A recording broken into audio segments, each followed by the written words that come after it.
One of the most underappreciated and unique, kind of like in-between positions in jiu-jitsu is actually the turtle position. So maybe you're passing your partner's guard, they end up turning, trying to fight, but they get to the turtle. So we don't have any pass points. We really have nothing outside of maybe an advantage. So in this video, guys, I'm actually going to make sure that when you get to the turtle position, you're not making any of these silly mistakes, having the back and then falling off the top. But this approach is going to be something like you've never seen before. And we've got some lapels involved too. So a couple quick small things about the turtle position before I show you some details that I promise you've never seen before. So however we end up in this position, a couple things that I'm always kind of paying attention to here is that it's the same concepts that we use when we're actually controlling the back. We have the back, we're looking to have our hips behind our partner's hips, and I always want my chest right behind my partner's back. Think about like between the shoulder blades here. A couple small things that you do to help control. I'm sure you've seen this in a lot of matches, people controlling behind the collar. I personally like reaching through, grabbing cross collar if possible. The one thing I want to pay attention to though is that my elbow is not in the front portion of my partner's rib, because then they can hug my elbow and end up doing a lot of fun fat man rolls. But unfortunately, guys, Xander's not fat enough to do this one, so we're going to skip that one. So every time when I'm here, I always want to retract my elbow and pull it slightly behind my partner's ribs. This is going to make it to where my partner is not going to be able to do any fat man rolls. Sorry, Xander. So one of the most heartbreaking things you can see from the turtle position is when your partner actually lifts their hips up. So they start to tripod up, lifting their butt high. And if we have like an over-under, or maybe our grips aren't good, we end up falling off the actual top. Now from here, there are some fun armbar opportunities and everything else like that. But to be honest with you guys, if our partner is any good at defending arm bars, there is such an actual risk of falling for that arm bar, especially when you understand that you could have got your partner's back and found the submission from the back. We want to give our partner little to no opportunity to have any success. We have to keep in mind, we view jiu-jitsu as a game of probability. So we don't care if our technique works, we only care about who it works against. And the beautiful thing about a gi is that you've got lapels. So real quick, anytime someone generally like tripods up, especially like let's say for something like no gi, double underhooks is going to be your best bet. It's going to be the easiest way for you to stay on top of your partner. But in a situation that I don't have these double underhooks here, let's say I have like an over-under, if my partner lifts his hips up super high and he gets on his toes, this can be really problematic, especially if my partner doesn't get his butt really high. Little higher, closer element. Yeah, something here like this. Now, if you notice, his legs are pretty open. Very easy for me to put my hooks. But for the sake of this video, because Xander is a wonderful, strong white belt, I'm going to show him what I'm talking about. And so you guys can see too. What can happen here is as your partner's defending the grips, they can actually start to tripod themselves up, something like this here. But look how my knees will come up high. Sometimes their elbows will be in, and they're really going to be blocking your ability to throw in your first or for sure your second. Like let's say there's something here like this, right? They're really blocking that. So what we're going to do is we're going to take advantage of where their body position is right here. Exhale. Not yet. Not yet. So let's say even like we have our first hook. Whether we do or don't, doesn't matter. But what's going to happen here is our partner's going to tripod up super high, and he's going to use his arm to block my second hook coming in.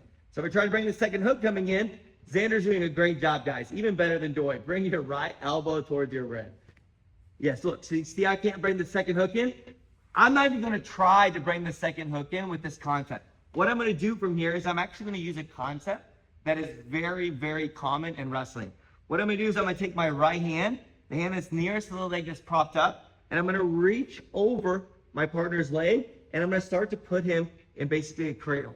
Now, in this cradle position, stay there, you could actually gable grip, but my favorite grip in this situation is actually the same side or cross lapel. Because once I have this lapel here, now Xander's knee is a fixed distance from his shoulder.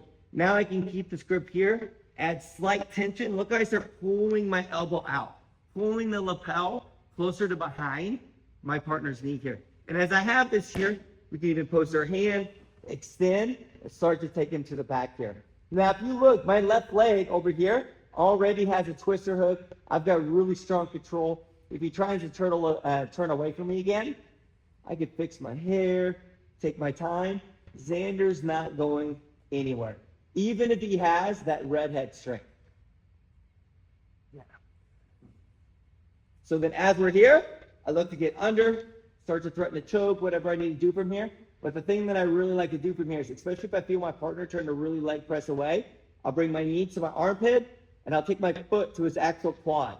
What I'm going to do here, because there's so much tension built up with him extending his leg, is I'm going to let go of the lapel, which allows my leg to go in, and now I have both hooks. Now, from this position here, what I'm really focused on doing is getting my 4 points.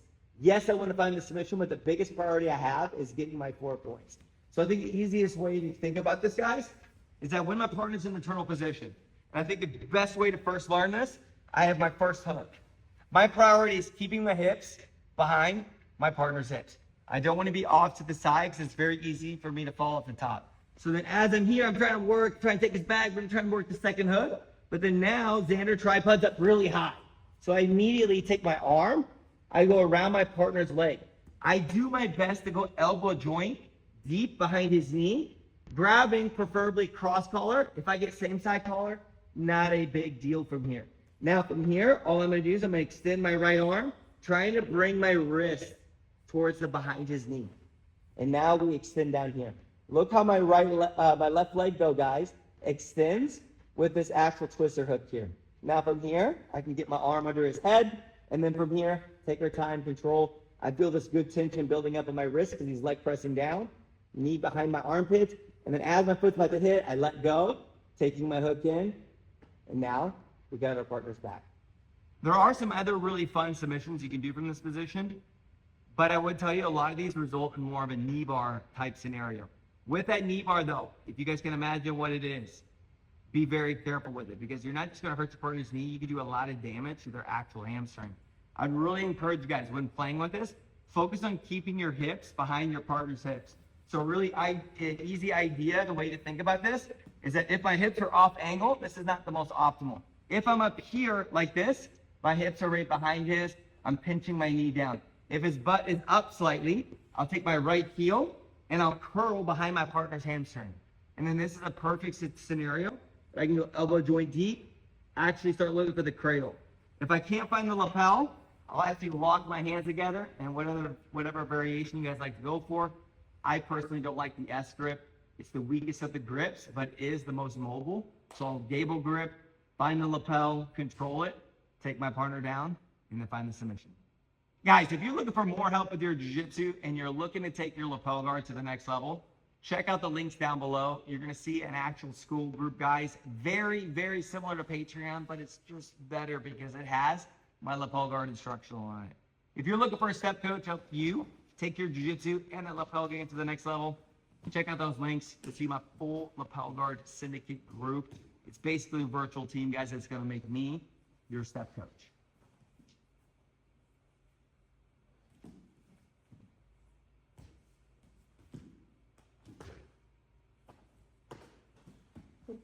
Perfect. On your knees, boy.